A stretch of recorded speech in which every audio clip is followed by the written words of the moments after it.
او میرے چنو میرے ویرو جب اسے رو کے دکھائیں گے پیو نو رو کے دکھائے گا پیو دو گالا کٹے گا بیوی کو رو کے دکھائے گا بیوی کہے گی دفعہ ہو تیرا تو رونا ہی رہتا ہے یار کو رو کے دکھائے گا یار یاری چھوڑ جائے گا اسے رو کے دکھا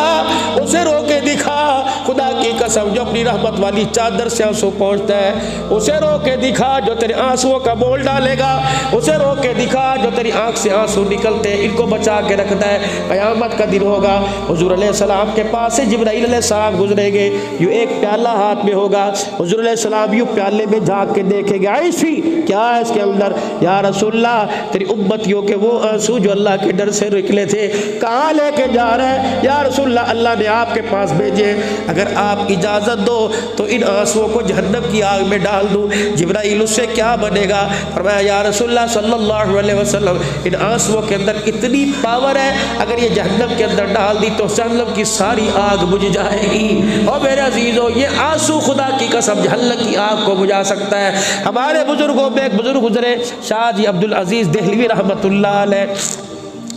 ایک آدمی بخیل دنیا سے چلا گیا پیسہ جوڑنے کا بڑا عادی تھا بچوں کو غصہ آیا پیو نے زندگی دے اندر سانو ایک دمڑی نہیں دیتی کہ پیو دا پیسہ لینا کوئی نہیں بوریوں کے اندر پیسہ بھرا قبرستان میں باپ کے ساتھ پیسہ قبر کے اندر اتار دیا چند دن کے بعد بچوں کو ضرورت پڑی لوگوں نے سمجھایا پیو نے قبر پیسہ کی کرنا جاؤ قبر کی کشائی کرو کھدائی کرو اور پیسہ جا کے نکال لو رات کے اندھیرے میں بچے قبرستان گئے باپ کی قبر سے مٹی ہٹائی کیا دیکھتے تھیلیاں پھٹی بورے پھٹے سارا پیسہ باپ کے اوپر گرا ہوا ایک بچہ قبر میں اترا کہنے لگا میں یہ سارے سکے سمیٹ لوں نیچے اترا جو باپ کے ماتھے پہ سکے منہ پر پڑے تھے ایک سکے کو ہاتھ لگایا ایسی آگ جلی بیٹے کی دونوں انگلیاں جل گئی بڑے بڑے آبلے پڑ گئے قبر سے نکل کے باہر بھاگ آیا کسی کو بتایا کوئی نہیں کہ باپ کی قبر میں یہ کچھ ہو رہا ہے اللہ اکبر کسی کو بتایا کوئی نہیں کوئی ملم ملتا رہا طبیبوں ڈاکٹروں کے پاس جاتا رہا فاقہ نہ ہوا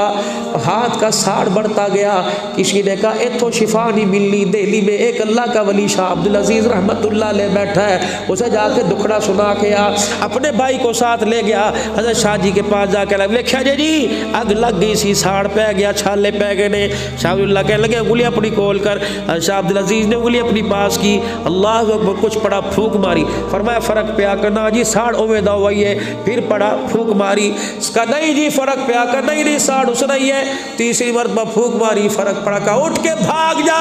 دوڑ جا میری خالقاہ سے جھوٹ بولتا ہے اللہ کی قسم یہ دنیا کی آگ نہیں ہے جہنم کی آگ ہے اللہ وہ کہنے لگا شاہ جی آپ صحیح پہچانے باقی جہنم کی آگ ہے ابا مرا پیسے قبر میں پھینک دیے قبر سے پیسے لینے کے لیے باپ کے جسم پہ چپکے پڑے تھے فرمایا میں قرآن پڑھ رہا تھا یہ آگ نہیں بجھ رہی تھی استاد جی شاہ جی آگ کیسے بجھے گی یہ ساڑ کیسے ختم ہوگا فرمایا گھر چلا جا کے وضو کر اور رات کے وقت مصلی پر بیٹھ کے اللہ کے آگے رونے لگ جانا پھر 2 رکعت پڑھنا جب تیری آنکھوں سے ہنجو باہر نکلے اتھرو باہر نکلے تو سارے آنسو کو سمیٹ کے انگلی پہ مل لینا پروردگار عالم اپنے خزانوں سے شفا عطا فرما دے گا اور خدا کی قسم رو کے دکھاؤ ایک عورت تھی مائی ہاجرہ جس سے رو کے دکھایا بیٹے نے ایڑی رگڑی اللہ نے زمین کو پھاڑ کے پانی نکال دیا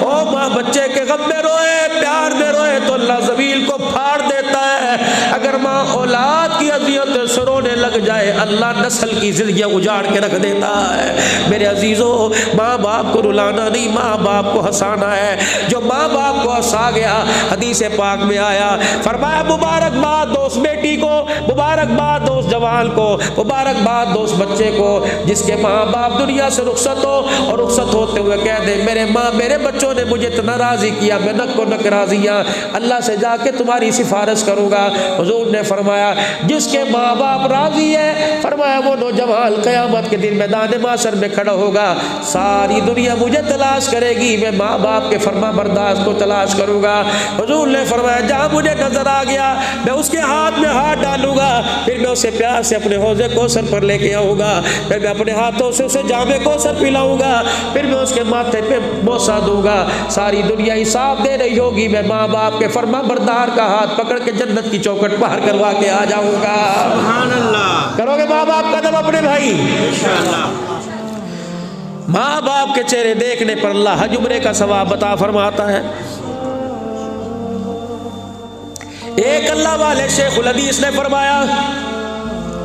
فرمایا جو روزانہ جائے ماں کوئی نہیں باپ کوئی نہیں، جو روزانہ جائے جا کے ماں باپ کی قبر کی زیارت کر کے آ جائے، اللہ 2 انعام عطا فرماتا ہے۔ ابھی پڑھا کچھ نہیں، اللہ 2 انعام عطا فرماتا ہے۔ حدیث پاک میں آیا پہلا انعام یہ جو ماں باپ کی قبر کی زیارت کرے گا اللہ مال کی تنگی دور فرما دے گا، جو ماں باپ کی قبر کو دیکھ کے آئے گا اللہ اس کی رزق کی تنگیوں کو ختم فرما دے گا۔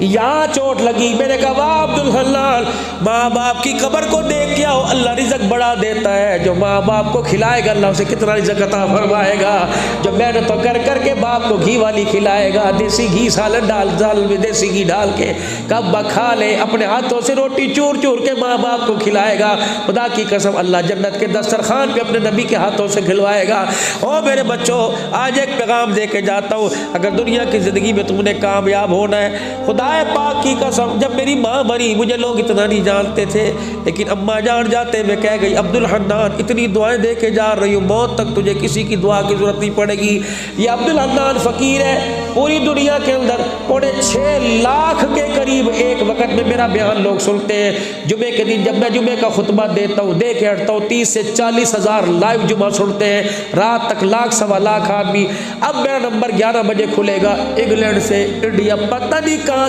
سے کہاں لے، مولوی صاحب زندگی بدل گئی، مولوی صاحب زندگی، میں کہتا ہوں خدا کی قسم تمہاری بدلی یا نہیں بدلی، میری زندگی بدل گئی۔ کیوں کہ مجھے پر لگے ہیں، 2 دعائیں لگی ہیں، ایک طرف مجھے میری ماں کی دعا لگی، ایک طرف مجھے میرے استاد کی دعا لگی ہوئی ہے۔ استاد کی دعا میرے چر کبھی لگی تھی، اللہ میرے ذمہ تھا میں اپنے استاد کی جوتیوں کو صاف کیا کرتا، استاد جی مولا بجائے میرے ذمہ تھا میں اپنے استاد کی جوتیاں صاف کرتا۔ ایک دن عصر کی نماز میں سپارہ پڑھ رہا تھا، عصر کی نماز کے بعد چھٹی ہو گئی، استاد جی مسلے سے دروازے پہ آئے، چھوٹی سی سیڑھیاں تھی، میں اوپر چڑھا، جہاں کمرہ کلاس روم تھا وہاں سے میں استاد کی جوتے اٹھا کے لایا۔ استاد نے اپنی جوتیاں دیکھیاں تے میرے مول ویکھ کے ہنسن لگ گیا، میں نے یوں دیکھا تو جوتیوں پہ گند لگا ہوا تھا۔ میرے استاد کا گھر قبرستان وہ لائنوں کے پار تھا، دور سے آتے تھے، تو جوتیوں پہ مٹی لگی ہوئی تھی۔ خدا کی قسم میں نے کپڑا تلاش نہ کیا، میں نے بلکہ اپنی قمیض کو یوں پکڑا، میں نے یوں انگلیوں میں لیا اور یوں کر کے تھوک لگایا، میرے استاد کی جوتیوں کو رگڑنا شروع کر دیا۔ جب میں نے وہ آنکھ اٹھا کے دیکھا میرے استاد کی آنکھیں آنسوں سے بھری ہوئی تھی، میرے استاد نے یوں کر کے آنکھیں صاف کی، کہنے لگے پترا آنے والے وقت میں وزیر تیری جوتیاں اٹھائیں گے۔ رب کعبہ کی قسم ہے میں ایک جنازے پہ تھا، ایک وزیر میری جوتیاں بغل میں لے کے کھڑا ہو گیا، اس وقت مجھے میرے استاد کی دعا یاد آ گئی۔ اور لوگوں ماں باپ کی دعا لو۔ میں حضور علیہ السلام کے روزے مبارک کے پاس بیٹھا تھا، ایک انڈیا کا آدمی آیا کہ مولوی صاحب نہ کرنا، میں نے کہا کیوں؟ کہ 1 منٹ کے لیے اپنی جوتیاں دے۔ میں نے کہا نہ یہ کام نہ کر، تو حضور کے روزے پہ بیٹھا ہے۔ خدا کی قسم گنبد خضرا کی طرف کہنے لگا تجھے اسی نبی کا واسطہ، اسی روزے کا واسطہ، جوتیاں دے۔ میں نے اپنی جوتیاں اسے پیچھے سے ویل چیئر سے نکال کے دی، ان کے تلووں کو یوں منہ پھیرنے لگ گیا کہ مولوی صاحب تجھے پتہ ہی کوئی نہیں تو ہم کیا تھے۔ مولوی سے ایک بیان نے ہماری زندگی کی کایا کو پلٹ کے رکھ دیا۔